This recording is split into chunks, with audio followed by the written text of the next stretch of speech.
Muy bien, Luis Johamovich está con nosotros esta noche. Él escribió Ciudadano Fujimori, un libro fundamental para poder entender lo que fue el fenómeno de Alberto Fujimori en los años 90, cuando este ingeniero que vendía honradez, tecnología y trabajo salió de la Universidad Agraria, se lanzó a la presidencia con un puñado de profesionales alrededor y de pronto le terminó ganando a Mario Vargas Llosa, el gran favorito de aquella elección. Bueno, Luis Johamovich estudió toda la vida, investigó el pasado de Fujimori y nos ayudó a entender quién era este hombre que de pronto había irrumpido de esta forma en la política peruana. Hoy que la política peruana continúa fujimorizada y que se prepara una reedición del libro, el autor está con nosotros para tratar de entender o de pronto preguntarle a él si está sorprendido o no por lo que sigue ocurriendo en el país. Bienvenido y muchísimas gracias por aceptar. Gracias, Mavila. ¿Se imaginó cuando escribía Ciudadano Fujimori que la vigencia del personaje que en ese momento describía iba a ser tanta? No. ¿Tan prolongada? No, de ninguna manera. No creía que iba a durar tanto.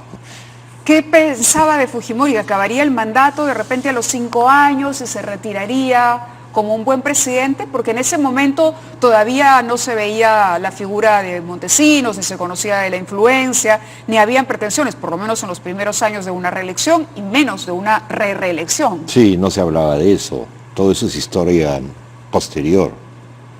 ¿Qué te puedo decir? Puedo reinterpretar a la luz de lo que ocurrió, pero en ese momento no tenía la menor idea.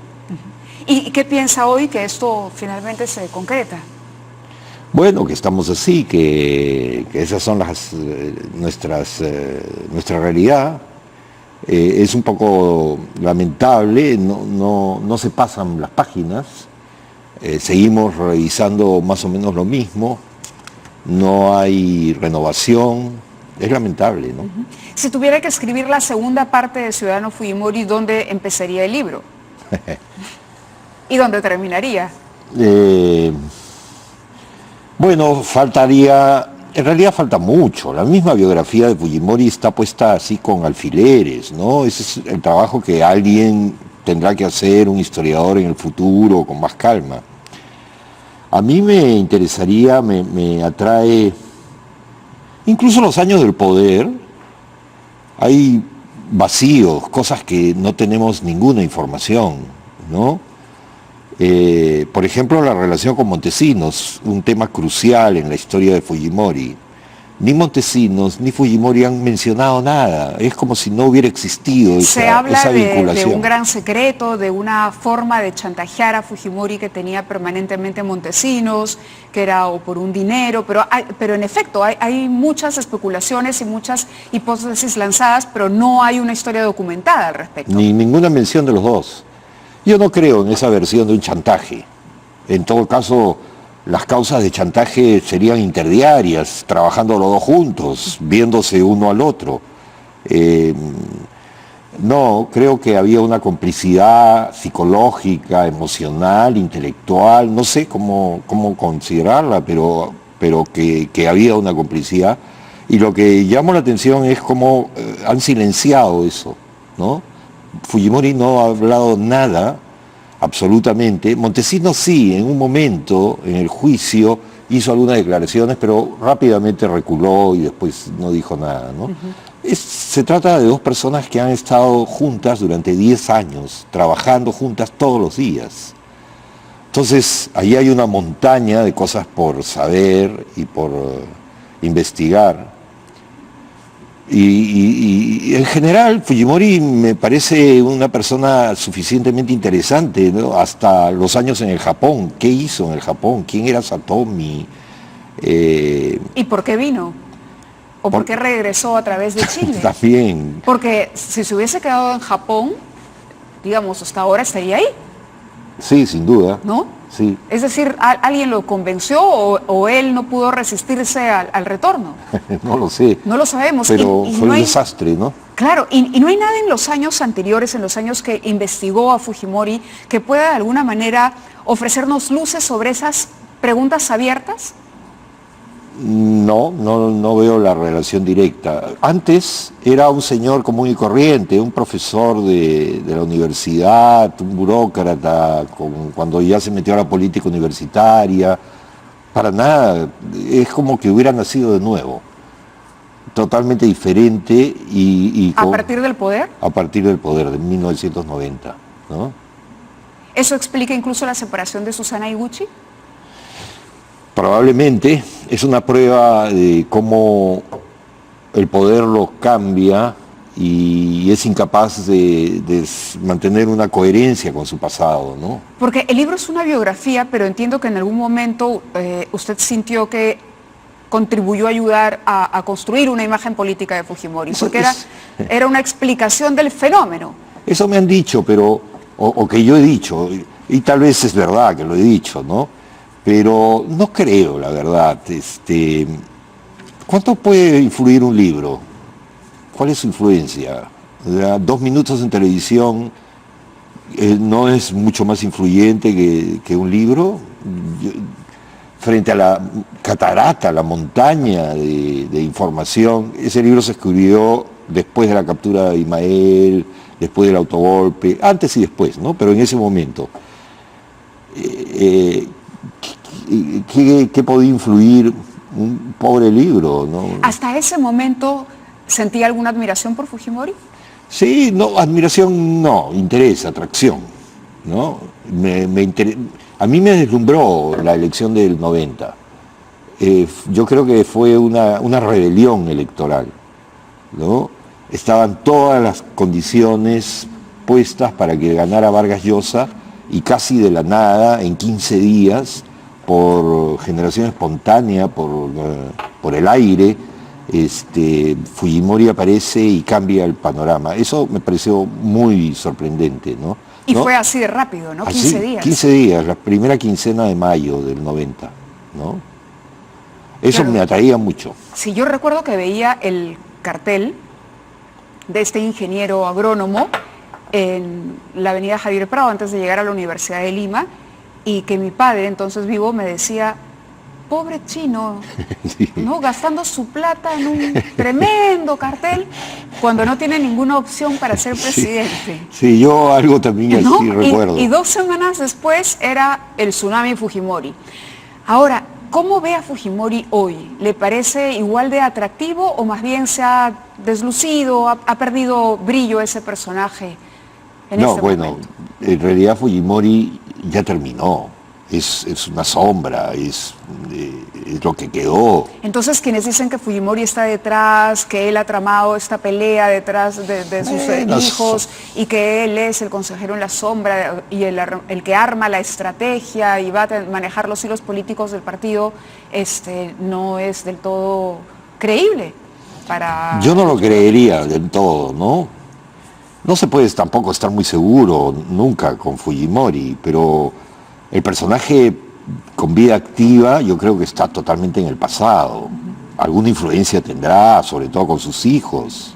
Es de esperar, pero eso es marginal, ¿no? Ya no es el Alberto Fujimori de los 90. ¿Y quién es el heredero de Fujimori? ¿Existe un heredero? ¿Sus hijos son los herederos? ¿Hay una figura que pueda sustituir a Fujimori en lo que significó en ese momento para la política peruana? Lo sorprendente es que demos por hecho la existencia de un heredero como que el poder político es heredable. Antes se decía endosable, que es una figura más comercial, ¿no? Ajá. Y además se decía que en el Perú no era endosable, nunca. Ese era un poco el lugar común. Claro. Ahora vamos más allá, hablamos de una dinastía, es decir, se hereda, hay reglas dinásticas. Eso es sorprendente, ¿no? Esa es una verdadera revolución, un cambio en la política peruana. No existía ni en la República. Porque valgan verdades, Fuerza Popular con un candidato que no lleve el apellido Fujimori. No sé, podría desaparecer. Sí, la mayoría siente que sí, ¿no? Es decir, de alguna manera el apellido ha preservado o ha permitido que la hija consolide su imagen como candidata, que aparezca Kenji y que tenga alguna presencia y que la gente se ocupe de lo que hace Kenji y si se peleó o se amistó con Keiko. Porque sí, son Fujimori. Si fueran, no sé, González... Ni siquiera si fueran Higuchi. Exacto, porque son Fujimori. Sí. Así es, así estamos. Y hay todo, y los antifujimoristas, además, dentro del antifujimorismo también expresan un cierto temor a que vuelva Fujimori. O sea, hay una suerte de considerarlo, ¿no?, alguien capaz de retornar y Sí. de ser un monstruo que puede copar nuevamente Por todas las ejemplo, instancias. eso a mí me parece una tontería, para decirlo directamente, ¿no? Yo creo que ya Fujimori acabó, él como personaje O sea, activo. quienes no hemos pasado la página somos nosotros, los peruanos. Un poco el país. sí, seguimos dándole vueltas a estas cosas, ¿no? ¿Qué sorpresas o qué novedades trae la reedición de Ciudadano Fujimori? No, volverlo a escribir o revisarlo realmente habría sido muy arduo, ¿no? Porque el libro además se detiene en el gobierno, cuando él llega al poder. El libro comienza con explicando los orígenes de la familia, Sí, la migración, no se hace todo un estudio antropológico de cómo son esos japoneses que llegan al Perú, de cómo finalmente este niño nace hijo de inmigrantes y se va labrando una vida, se va haciendo peruano de alguna manera. Sí, sí. Y yo no he aumentado, es más, casi no he hecho cambios, he hecho algunos pocos cambios, correcciones gramaticales, ese tipo de cosas. Pero lo he mantenido porque ese libro se escribió en un momento, con un impulso, con unos deseos, unas necesidades, que es lo que hicieron, ¿no? Lo que convirtieron en ese libro. Y cambiarlo ya no tendría mucho sentido. Le he agregado un prólogo, muy difícil de escribir para mí, porque es un prólogo duro de política, ¿no? Para tratar de situarme frente a... Fujimori me ha perseguido, nos ha perseguido a todos, esto que tú estás diciendo, ¿no? ¿Cómo tantos años y seguimos atrás de esto? O sea, y sí, yo he sentido a veces que era un peso, ¿no? Que ya debió de quedar atrás. Entonces, 25 años después, volver a editar el libro me planteaba la necesidad de tomar posición frente a sus gobiernos, en fin, de dar una expresión más política, de un libro que obviamente es político, pero, claro, pero tampoco tenía los elementos. Trata de otros muchos temas, claro, ¿no? Y eso, solo tiene un prólogo nuevo. Solo un prólogo nuevo, un prólogo político, quizá para los lectores que hoy se acercan por primera vez a Ciudadano Fujimori. Supongo, sí, que deben ser la mayoría. Pues. Por ahí va. ¿Keiko o Kenji? ¿Qué? ¿Alguno le simpatiza más que el otro? ¿Le parece más parecido al papá? ¿Pueden repetir la hazaña o Keiko va a ser la perdedora permanente y Kenji no pasará de ser un chico que con buenas intenciones para ayudar a su padre? Si yo lo supiera. No, yo creo que Keiko llegó a ver a su padre en el poder cuando ella tenía ¿cuántos años? ¿15? Kenji era un niñito. Un poco han crecido en esa atmósfera, ¿no? De alguna manera tiene que haberles dejado huellas, buenas y malas. A mí siempre me llamó la atención la atmósfera que rodeaba a Kenji, ¿no? Era un niño de 10 años, con 8 policías, haciendo chistes con ellos. Finalmente ya aparecía uno de ellos, hacía ejercicios físicos, sacaba brazos, en fin. Keiko parecía más distante al principio, me da la impresión, pero conforme han pasado los años, pienso de que ella ha bebido, digamos, ha absorbido mucho del juego de su padre, ¿no? No tiene las mismas facilidades que él. Ella es más rígida, no sonríe con esa facilidad, pero hay algo de la dureza de su padre en ella, ¿no?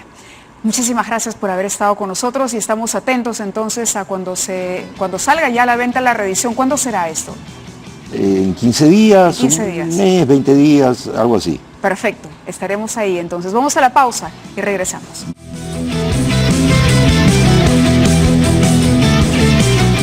Nos vamos. Muchas gracias a ustedes. Hasta mañana.